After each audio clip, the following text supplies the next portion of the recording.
What is solubility equilibria. Simple सी बात है। अब जो इक्विलिब्रियम है इसमें सोल्युबिलिटी से रिलेटेड बात है। सोल्युबिलिटी और इक्विलिब्रियम इन दोनों को मिक्स किया गया है। कैसे? पहला क्वेश्चन कि इसमें जो दिया गया है कि सम आयनिक सॉलिड, एग्जाम्पल दिया गया है कैल्शियम क्लोराइड, आयनिक सॉलिड है। वो कह रहा है कि वो तो बहुत अच्छा घुलता है, उसकी सोल्युबिलिटी बहुत ज़्यादा है, पर लिथियम फ्लोराइड इसकी नहीं घुलती है। ऐसा क्यों? इसका आंसर दिया सोल्यूबिलिटी इक्विलिब्रियम में। कैसे? एग्जाम्पल देखिए कि दो फैक्टर होते हैं जो कि सोल्यूबल या इनसोल्यूबल इनका डिसाइड करते हैं। पहली चीज, एक तो है लेटिस एंथैल्पी।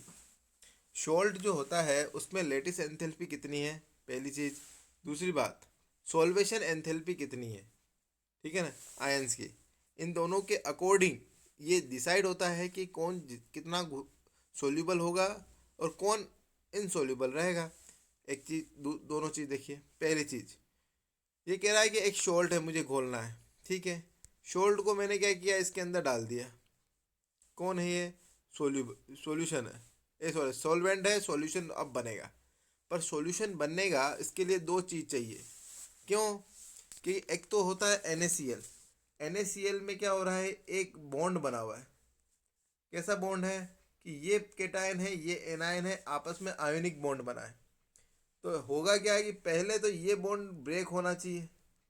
पहले ये बॉन्ड अगर ब्रेक नहीं होगा, उस केस में क्या होगा, आपको इसके बाद में H+ और OH- से बॉन्ड बनाना है, ठीक है ना। ये तो चलो ठीक है, टूट जाएगा, लेकिन ये ब्रेक होगा तभी तो ये पॉजिटिव वाला नेगेटिव से ब्रेक, और ये पॉजिटिव और नेगेटिव ये दोनों आपस में रिएक्ट करेंगे, और न्यू जो प्रोडक्ट बनेगा वो कैसा बनेगा, NaOH और HCl। इस तरीके से न्यू प्रोडक्ट बनेंगे। पर ये प्रोडक्ट कब बनेंगे, जब ये पहले से टूटेगा। इसको जो इसका एक लेटिस है, अपना एक लेटिस है। लेटिस मतलब आप देखिएगा कि कॉम्प्लेक्स बनता है, एक Na को 6Cl ने मतलब घेर के रखते हैं, और एक Cl को 6Na घेर के रखता है, और इनके बीच में बहुत कॉम्प्लेक्स जो बॉन्डिंग होती है, आयनिक बॉन्डिंग है। एक लेटिस स्ट्रक्चर है पूरी। वो लेटिस स्ट्रक्चर जो जो बॉन्ड है वो टूटना जरूरी है। जब तक ये टूटेगा नहीं तब तक ये दूसरे बॉन्ड बनेंगे नहीं, सिंपल। और दूसरे बॉन्ड बन के फिर नए प्रोडक्ट बनेंगे। तो इनका जो आपस में जो बॉन्ड है वो टूटना जरूरी है। इसमें क्या लिखा हुआ, साफ साफ लिखा है, for a salt to dissolve in solvent the strong forces of attraction between the ion, मतलब उसी को बोलते हैं लेटिस एंथैल्पी। इसको, इस बॉन्ड को तोड़ने के लिए हमको कुछ एनर्जी देनी होगी। इसका क्या कारण है? क्योंकि अगर मैं देखूं तो इसके बीच में एक एनर्जी है। मान लिया कि इसकी 50 किलो कैलोरी इसकी एनर्जी है, और इसके साथ जो बनेंगे Na और Cl, इनकी एनर्जी देखोगे ना तो ये लगभग कितनी आएगी, 76 78 क्या, या मोर देन 70 आएगी। इट मीन्स इसकी एनर्जी ज़्यादा होगी आयंस की, और इसके जो प्रोडक्ट है मॉलिक्यूल इसकी कम होगी। तो इतनी जो आसपास जो है ना 26 किलो कैलोरी, इतनी एनर्जी आप जब तक दोगे तब ये बॉन्ड टूटेगा। इसका मतलब है कि इस बॉन्ड को तोड़ने के लिए रिक्वायर्ड एनर्जी कितनी है, 26 कैलोरी, ठीक है ना। वो जो 26 कैलोरी है ना, वो बॉन्ड को तोड़ने के लिए। कारण इसके, अगर ये जो बॉन्ड है इसकी एनर्जी 50 है और इसको तोड़ना है 76 पे, इतनी एनर्जी आपको देनी होगी, ठीक है ना। इसीलिए ये एंथैल्पी क्या है, अंदर बॉन्ड के अंदर जाएगी तो क्या होगा, ये जो इलेक्ट्रॉन्स, ये जो भी बॉन्ड में बन रहा है, जैसे आयन है तो आयनिक बॉन्ड, और कोवेलेंट है तो कोवेलेंट, इस बॉन्ड के ये एनर्जी को तोड़ने के लिए इसके इलेक्ट्रॉन्स को आपस में मूव करवाना होगा। ये दूर दूर मूव कब होंगे, जब इसको एनर्जी दी जाएगी। तो इसी को बोलते हैं लेटिस एंथैल्पी, मतलब energy required to break the bond, इसको बोलते हैं लेटिस एंथैल्पी। तो ये पहले तो देनी होगी, इसीलिए लिखा हुआ है कि अट्रैक्शन फोर्स को तोड़ना है, पहले लेटिस एंथैल्पी देनी पड़ेगी, और वो जो एंथैल्पी होगी वो टूटेगी, फिर बाद में वो आयन और सॉल्वेंट आपस में इंटरेक्ट करेंगे, ठीक है ना। फिर बाद में इंटरेक्शन करके वो सॉल्वेंट के साथ में बॉन्ड बना के सॉल्यूशन बनाएगा, और सॉल्यूशन के लिए पहले बॉन्ड टूटेगा फिर नया बॉन्ड बनेगा, है ना। तो ये क्या बोल रहा है कि फॉर ए सॉल्ट, कोई भी सॉल्ट होगा डिजोल्व इन ए सॉल्वेंट, तो क्या होगा, स्ट्रॉन्ग अट्रैक्शन फोर्स जो है ना वो तो टूटना पड़ेगा। और वो कैसे होगा, देखिए आप, ये आयन बने, इनके बीच में आपस में क्या है, आयनिक बॉन्डिंग है, और ये बॉन्डिंग बहुत मजबूत होती है। और इसके बाद में क्या होगा, इनके बीच में इनसे नया बॉन्ड बनाना है, तो इनके बीच में जो होगा पहले ये ब्रेक होगा, ब्रेक के बाद में इसी बनेगा। तो ये जो बनना है इसके लिए कितनी भी एक इम्पोर्टेंट बात और है कि जो वाटर है वो पोलर सॉल्वेंट है। पोलर सॉल्वेंट किसे कहते हैं कि अगर किसी सॉल्वेंट, मान लो ये है OH, ये इस तरीके का H2O होता है। अब इसमें पोलैरिटी क्या है कि ऑक्सीजन की इलेक्ट्रोनेगेटिविटी ज़्यादा होती है, तो ये नेगेटिव और ये है पॉजिटिव। इस केस में क्या होगा, ये दोनों तो है पॉजिटिव और ये है नेगेटिव, इस केस में क्या होगा, इसकी पोलैरिटी क्रिएट हो गई है ना, ये इलेक्ट्रॉन्स को अपनी तरफ खींचेगा, ये भी खींचेगा, तो पोलर पोलर सॉल्वेंट बन गया। इसीलिए यहाँ लिखा है वाटर पोलर सॉल्वेंट है। और इसमें जो डिजोल्व होंगे ना, वो भी कौन से होंगे, वो पोलर ही होंगे। तो पोलर पोलर में घुलता है, नॉन पोलर नॉन पोलर में घुलता है, ठीक है ना। और नॉन पोलर कोवेलेंट जो हाँ, और नॉन पोलर सॉल्वेंट को हम कोवेलेंट सॉल्वेंट भी बोलते हैं, ठीक है ना। इसमें जो है ना ये आयनिक सॉल्वेंट टाइप का हो गया। तो इसमें हम क्या बोलेंगे कि पोलर का डिजोल्व, पोलर सॉल्वेंट पोलर चीज़ों को घोलेगा, नॉन पोलर को घोलेगा, ठीक है ना। ये भी इम्पोर्टेंट है। अब आया है एक और चीज़, सॉल्वेशन। सॉल्वेशन एंथैल्पी जो होती है वो स्मॉल होती है, किसकी, नॉन पोलर की। और उससे क्या होगा, जो वो सफिशिएंट नहीं है, फिर वो लेटिस एंथैल्पी को ओवरकम कर दे, तो फिर और भी फिर प्रॉब्लम है। तो ये भी इम्पोर्टेंट है कि सॉल्वेशन कितना है और दूसरा पोलैरिटी किसकी कितनी है, जिसको घोल रहे हैं वो पोलर है या नॉन पोलर है, जिसमें घोल रहे हैं मतलब सॉल्वेंट पोलर है या नॉन पोलर है। इन तीन चार चीज़ों को ध्यान में रखना है, सिंपल। फर्स्ट थर्ड वन, ये कह रहा है तीन कैटेगरीज है, सोल्यूबल, स्लाइटली सोल्यूबल और स्प्रिंगली सोल्यूबल। और इक्विलिब्रियम जो होता है ना वो थर्ड वाले केस में आता है, ठीक है ना। अगर सोल्यूबिलिटी जीरो, इससे मोलरिटी से ज़्यादा हो तो आप बोलेंगे सोल्यूबल, है ना। 0.01 से 0.1 के बीच हो तो स्लाइटली, और 0.01 से कम हो तो, और इसी केस में 100 मतलब पार्शियली डिसोल्व होता है, डिसोसिएशन होता है, और इसी केस में इक्विलिब्रियम आता है। तो ये भी इम्पोर्टेंट बात है कि डिजोल्व सॉल्ट है और आयन के बीच में क्या होगा, इतना होगा तब इक्विलिब्रियम आ जाएगा कि 60% टूट गया है, तो उसमें थोड़ा रिएक्टेंट भी रहा, थोड़ा प्रोडक्ट भी रहा। तो ये क्या चीज़ है, ये कितना सोल्यूबल है, क्या हो रहा है, ये इससे आपको डिसाइड हुआ। तो दो चीज़ समझ में आ गई, पोलैरिटी, पोलर पोलर पोलर में घुला, नॉन पोलर में। पोलैरिटी इंपॉर्टेंट है, लेटिस एंथैल्पी होनी चाहिए और सॉल्वेशन होना चाहिए, सॉल्वे है ना। वो बॉन्ड टूटना पहले ज़रूरी है, तब जाके न्यू बॉन्ड बनेंगे। सॉल्वेशन में क्या होता है कि H2O कितना अच्छे से घेर सकता है। सॉल्वेशन में मेन तो चीज़ क्या होती है, सॉल्वे ये क्या लिखा हुआ है यहाँ पे कि जो एंथैल्पी वो स्मॉल हो तो क्या होगा, वो नहीं कर पाएगा। इसमें सॉल्वेशन में क्या होता है, ये इसको आपस में घेरेंगे इस तरीके से, ये पानी के मॉलिक्यूल घेरेंगे ना, उस केस में क्या होगा, जल्दी उसका डिजोल्यूशन होगा।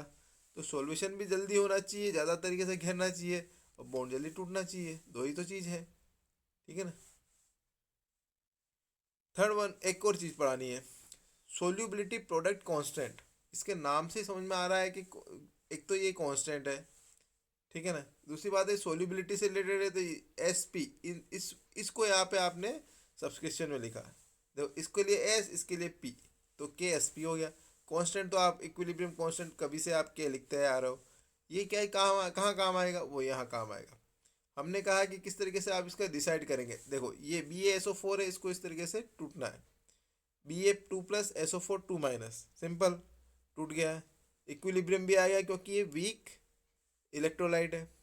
KSP जो कि डिसाइड करेगा कि ये सोल्यूबल कितना सोल्यूबल है, ये सोल्यूबल करने के बाद प्रोडक्ट कितना बनेगा, ठीक है ना। तो ये हो जाएगा सिंपल सोल्यूबिलिटी प्रोडक्ट। तब आप KSP कैसे निकलोगे, वापस वही चीज़ के जैसे लिखते हैं, ये लो प्रोडक्ट। और ये क्यों नहीं लिखा, क्योंकि ये प्योर सॉलिड है। प्योर सॉलिड, प्योर लिक्विड को आप उसकी कांस्टेंट रहती है कंसंट्रेशन, उसको आप लिखते ही नहीं है, लिखे बिल्कुल, इसको भी नहीं लिखा है। उसका कारण क्या था, सॉलिड में होना। दूसरी बात, ये सोल्ट जो होता है इसमें क्या है, केटाइन भी है, एनाइन भी है, इसमें कोई प्रॉब्लम नहीं है। अब वो कह रहा है कि ये जो इसकी कंसंट्रेशन है वो कैसे डिसाइड होगी, वो कह रहा है ये मिक्सचर है, इसी को उन्होंने इस तरीके से डिनोट किया। ठीक है ना। एम एक्स ये क्या है, ये पॉजिटिव नेगेटिव मिलाकर एक शोल्ड बना है, ये शोल्ड है। इसको आपने इस तरीके से नोट किया इस फॉर्मूले से। इसको जब होगा तो ये इक्विलिब्रियम में क्या बनेगा, ये बनेगा। पहले तो एम बनेगा, और एक्स है तो उस अकॉर्डिंग टू एम, और ये केटाइन के हिसाब से केटाइन और एनाइन बना दिए इन्होंने, कोई प्रॉब्लम नहीं। अब क्या होगा, अब जो बनेंगे इस अकॉर्डिंग क्या हो रहा है, ये जिसे बना है उसी अकॉर्डिंग क्या होगा, के एस पी बनेगा। ठीक है, इसी का उन्होंने यहाँ लिखा, और इसी जैसे के एस पी इसका इसका वाला ये के एस पी लिखा, तो इस वाली इक्वेशन का कैसे लिखेंगे, इस वाली इक्वेशन का इस तरीके से लिखा। ठीक है ना। अब मोलरिटी कैसे दिखाएंगे, मोलरिटी का मतलब ये इसका वो होता है सिंबल। मोलर कॉन्सेंट मोलर सोल्यूबिलिटी का होता है एस, सिंपल। वो कह रहा है कि ये जो एम है ना, ये एम, एम की जगह उन्होंने एस लिख दिया। और कितने हैं, एक्स एम, मतलब एक्स एस, और ये वाई एस, ये एक्स एस वाई एस। इसी इसकी जो स्टोक्योमेट्रिक कोएफिशिएंट को हम पावर में लिखते हैं, ये लिख दिया। क्योंकि के एस पी में क्या होता है, सोल्यूबिलिटी की बात आई, सोल्यूबिलिटी में मोलर सोल्यूबिलिटी की बात आएगी, उसके लिए हम एस लिखेंगे। क्योंकि हर जगह आप जैसे कंसंट्रेशन में सी लिखते आए, प्रेशर में पी लिखते आए, तो सोल्यूबिलिटी में एस क्यों नहीं लिखेंगे, लिख देंगे। और जैसा आपकी इक्वेशन में अक्सर आते लिखते रहे, आगे भी यही करेंगे। जैसे इसकी जगह आपने क्या लिख दिया, एस, और इसके स्टोक्योमेट्रिक को इसके पावर में ले गए, ये देखो ये आ गया, सिंपल आ गया, ये देखो वाई, है ना। अब के एस पी कैसे होगा, इसको सोल्व करिए। जब सोल्व किया तो ये क्या हुआ, एक्स की पावर एक्स, वाई की पावर वाई, ये देखो एक्स की पावर एक्स, वाई की पावर वाई, और एक्स की पावर एक्स भी है और वाई भी है, तो इन दोनों को ऐड कर दिया। तो एक्स की पावर, कैपिटल एस की पावर, जब एक्स इंटू वाई होता ना, तो इन दोनों को जब आप सोल्व करोगे तो एक्स प्लस वाई आ जाएगा, तो ये वाला चीज़ आ गया, सिंपल। अब उसमें कहा कि एस के बारे में बात करनी है, तब इस वाली से चीज़ से एस कैसे निकलेगा, ये देखो बताता हूँ आपको। ये वाली जो चीज़ है इससे ये बना है, ठीक है ना। रटना नहीं है कुछ भी, केवल आपको कंसंट्रेशन की जगह एस लिखा है, बाकी और कुछ नहीं, सब चीज़ें पहले भी आती रही है। इससे ये कैसे बनेगा, क्योंकि आपको चाहिए एस, तो दो चीज़ को आपने क्या किया, इस चीज़ को आपको जब करोगे तो ये नीचे ही आएगा। चलो K S P upon X, X Y Y आ गया। अब ये जो पावर होता है इसकी एक्स प्लस वाई थी यहाँ पे, ये चीज़ हटकर इसके आ जाएगी, तो क्या होगा, one by x plus y हो जाएगा। ये तो सिंपल चीज़ है, सिंपल मैथमेटिक्स है ना। कि इस यहाँ पे एक्स प्लस वाई था, और ये सब हटा, तो क्या हो जाएगा, ये उसके बेस में चला जाएगा। यहाँ तक कंप्लीट। इसके बाद में उन्होंने कहा कॉमन आयर इफेक्ट का भी फर्क पड़ता है क्या सोल्यूबिलिटी है, बिल्कुल पड़ता है। एग्जाम्पल देखिए, उन्होंने एक क्वेश्चन दिया कि मोलर कंसंट्रेशन, मोलर सोल्यूबिलिटी इनकी दे दी, ये निकालनी है मोलर सोल्यूबिलिटी, और आयनिक प्रोडक्ट जो है ना वो दे दिया। पहली बात, जो चीज़ देते हैं उसको आप क्या करोगे, उसको आप ब्रेक करेंगे, कर दिया। करने के बाद में आपने अब तक जो सी लिखा था वहाँ एस लिखना है। देखो ये एस एस और ये टू एस, ये केवल किसके कारण से, स्टोक्योमेट्रिक कोएफिशिएंट के कारण से। ठीक है, निकल कितना बन रहा है यहाँ पर, एस बन रहा है, ये बन गया। ओ एच कितना बन रहा है, टू इंटू एस बन रहा है। ओके, और इसके अंदर पहले से ही इतना, पहले से ही रखा है, तो इसको ऐड करना पड़ेगा। जो पहले से हो और जो अब बन रहा हो, दोनों को ऐड कर देंगे। ये अब तक होता है, इसमें कोई समस्या ही नहीं है, ठीक है ना, कोई प्रॉब्लम नहीं है इसमें।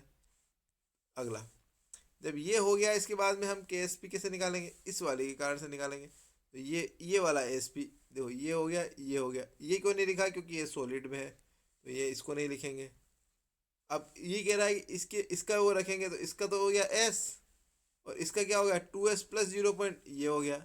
स्टोक्योमेट्रिक कोएफिशिएंट टू है, तो ये टू लिख दिया, है ना, यही तो चीज़ यहाँ लिख दी। और इसके बाद में कंसंट्रेशन लिख दी, दोनों को ऐड कर दिया, यहाँ से के एस पी निकाला, ठीक है ना।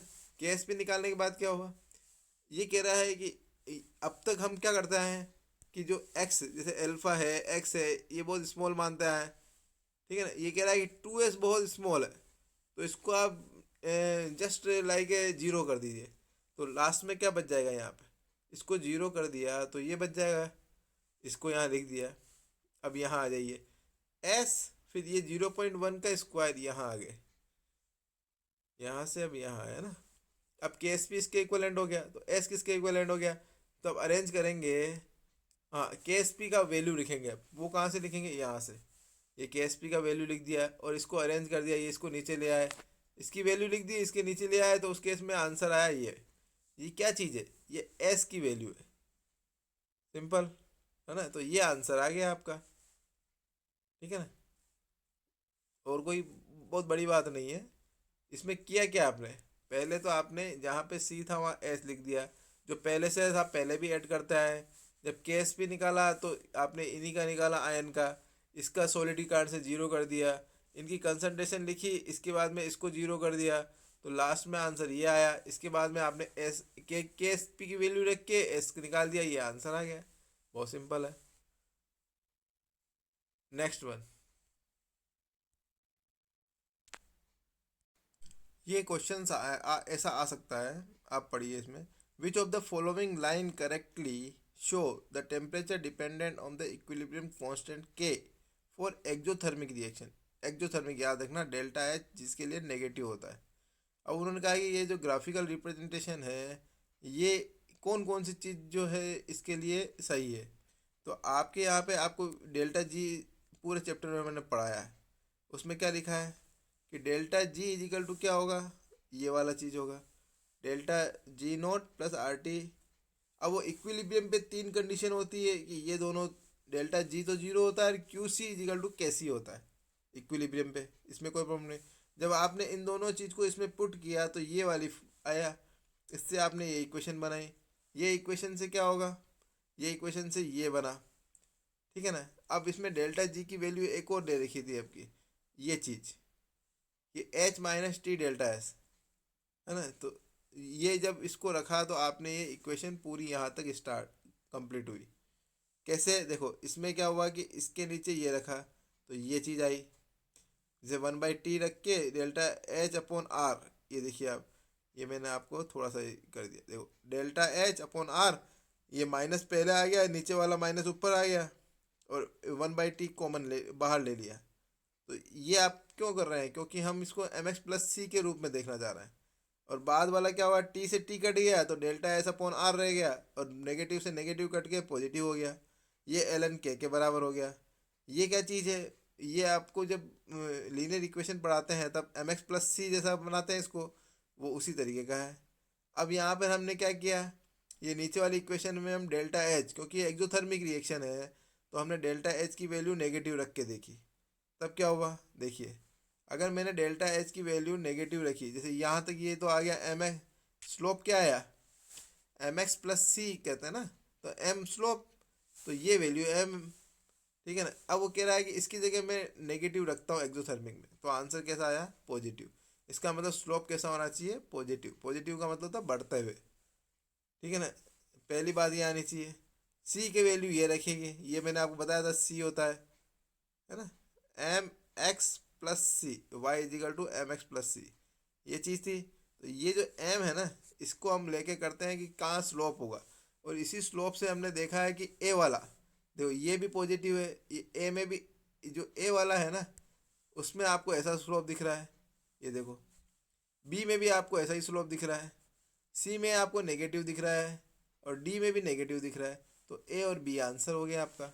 इस तरीके से आपको क्वेश्चंस आ सकते हैं, ऐसे टफ क्वेश्चंस। ठीक है ना।